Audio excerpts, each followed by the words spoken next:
The new news out of China is they're facing kind of a triple economic funk.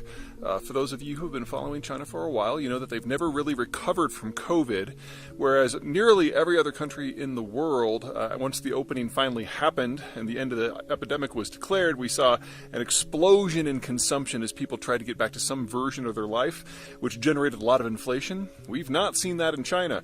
Growth is actually lower now than it was over the course of the last 2 years when they were supposedly under complete lockdown. Consumption is down. Imports and exports both dropped in July compared to a year earlier by double digits of percentages, which is normally the sort of stuff you only see out of a country like, say, Ukraine or Russia when a war starts. And this is happening when the Chinese are supposedly getting back to normal. Now, a lot has gone down since the opening chapters of COVID in China, which date back to the fourth quarter of 2019. But something to remember is that we saw a demographic bomb go off in China before COVID. Going back to as early as 2017, the demographics really turned negative. From 2017 to 2021, the birth rate dropped by about 40%. And even in the months before COVID, we saw new car sales, which are kind of the quintessential indication that your population is kind of up and coming and feels confident about its future and can spend a lot of money, going negative. And they've never really recovered. So now, after COVID, we've had all of these trends with 4, 5, 6 years behind them. And as they're manifesting in a more normal environment, the numbers are really, really, really bad. Now, for folks who are not familiar with demographics, this is probably a little bit of news. For those of you who are familiar, it's not too much of a surprise, but the very, very short version is that most of the consumption in a modern system happens when you're in your 20s and your 30s, when you're buying cars and raising kids and building homes. Well, because of the one-child policy, Chinese don't have much of a generation in that block at all. And since the one-child policy is now over 40 years old, we've now had a full generation of people to not have kids. And that is manifesting in the data as well. Anyway, that's kind of problem one. Problem two, oh boy, deflation. Now, in the United States, in Europe, in most of the developing world, whether it's India, Brazil, Indonesia, or the rest, the opening of COVID was accompanied by a huge burst of inflation. People were trying to consume again to get back to some version of their normal lives. And over the last 2 to 3 years, their consumption patterns had changed. Instead of buying cars or homes, they were buying computers and phones in order to adapt to the new reality. Well, now they're shifting back. And supply chains take about 18 months to catch up. Now, in the United States, it has been 18 months now since the last state to reopen. California did so. And so we're seeing inflation incrementally drop as it has been for the last year. This is broadly what you should expect. In China, things are going the opposite direction. The consumption boom never happened, so supply chains never had to adjust.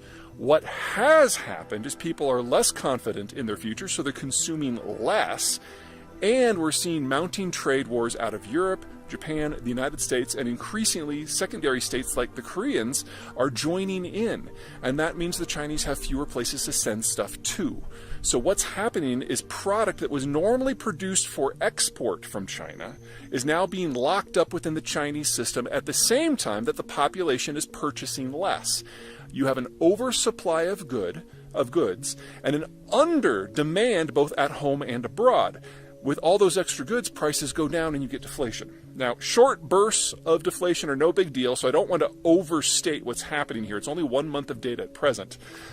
But this is what you would expect when you're at the beginning of a deflationary spiral that's caused by a fundamental mismatch between supply and demand, which is where we are going with deglobalization and the Chinese demographic trends, which are now well past the point of no return.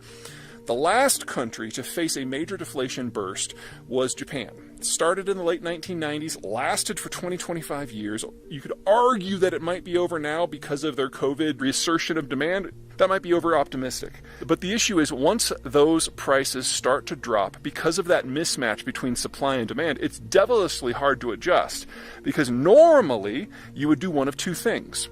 Number one, you could reduce supply, but that means closing productive capacity, which means people lose their jobs, which means they spend less, which means that mismatch persists.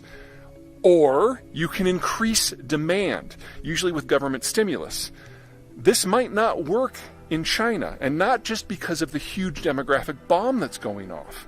The Chinese economic system isn't really based on exports or consumption. It's based on investment. The idea that the state fosters mass borrowing in order to build industrial plant infrastructure and the rest. That, based on whose numbers you're using, is somewhere between 40 and 70% of the entirety of the Chinese economy and has generated the vast majority of economic growth going back 40 years. Well, you can only do that for so long. Eventually, you don't need any more bridges or any more factories, and I would argue the Chinese reached that point before COVID. And so again, there's been this 3-4 year lag between reality and the data finally manifesting. The point is, more spending probably isn't going to help. The marginal outcome, the amount of growth they get for every yuan spent, has been dropping steadily for 40 years, and now it's far less than 1-to-1. So it really doesn't matter how much more fuel and how much cheap capital the Chinese pump into the system, it's never going to generate more economic activity than what it cost to put it in the first place. This is what happened in Japan in the late 1990s and the early 2000s. They had reached the point where their economic model couldn't run any longer. They were getting basically negative income on their investments, and they had then 20 to 25 years of deflation. The advantage that the Japanese had going into this is they already had a global supply chain. They already had global allies. They had an option for offshoring some of their manufacturing incrementally. They had strong demand out of the United States. They had a good political relationship with the United States. And most of all, they were already rich. The average Chinese citizen today, in inflation index terms, compared to the average Japanese citizen in the year 2000, has an income that's something like a quarter or a fifth what it is in China. They're getting old, and they're getting into a permanent recession and a deflationary spiral long before they got rich. And this can end in any number of horrible ways. So again, 1 month of data. I do not want to overplay this, but I've been watching for something like this for several years now. And in the post-COVID environment, we're seeing the data belatedly match up with where demographics and geopolitical trends suggest that it should have been years ago.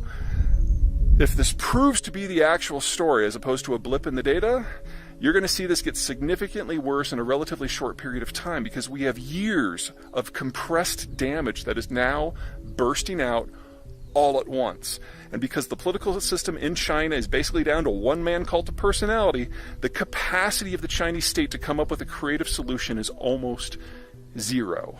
And even in Japan, where they were willing to talk about this publicly, it still took a generation to pull out of this. And alliances. And the Chinese don't have either. All right. That's it from me. Take care.